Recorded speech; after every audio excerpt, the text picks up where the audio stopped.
Sumalang na sa location shooting ng isang araw ang ikatlong yugto ang beauty queen na si Lara Kigaman at aktor na si Wendell Ramos na kapwa ikinatuwa ang pagkakasama sa advocacy film. Ito ang balita ni Brian Evangelista.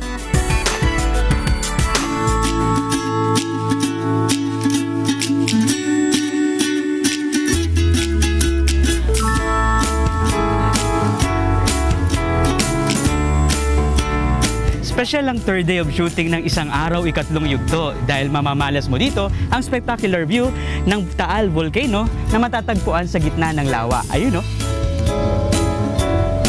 Piling-pili din ang ilan sa location shooting ng pelikula upang maipakita sa mga manonood ang natatang nitong ganda. Ilan pang mga artista ang inyong aabangan sa kanilang maeksena tulad lang ng teen actress na si Michelle Vito na excited sa kanyang role sa pelikula.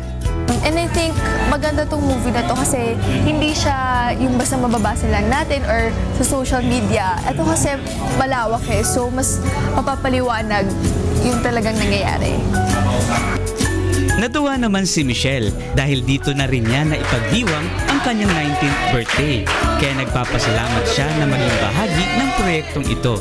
Maraming salamat kasi nakasama ko sa movie na to at feeling ko na makakatulong din ako sa ibang tao. Nakasama ako sa pagtulong sa ibang tao. Maraming salamat po. Gaganap naman bilang mami ni Michelle, si Miss International 2005 Precious Lara Kigaman Alcaraz na natuwa sa panibagong papel na gagampanan. Pero kasi kadalasan ng mga ginagampanan kong roles, mga mommies na may hirap. So parang bihirang-bihira lang na nakukuha ko na syempre asawa ng general, so mayaman. So na-excited ako. At saka yung story kasi very, very relevant sa mga nangyayari ngayon sa bansa natin. Para naman sa batikang aktor na si Wendell Ramos, naging malapit sa kanyang puso ang advocacy film nang maipaunawa ng mismong direktor at manunulat ang tema ng pelikula.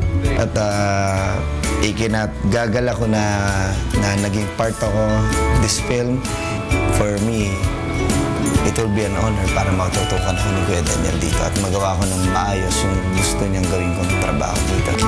Kaya abangan ang mga kapanapanabik na eksena na magbibigay kiliti sa ating kaisipan at may lakas na pumukaw ng ating damdamin.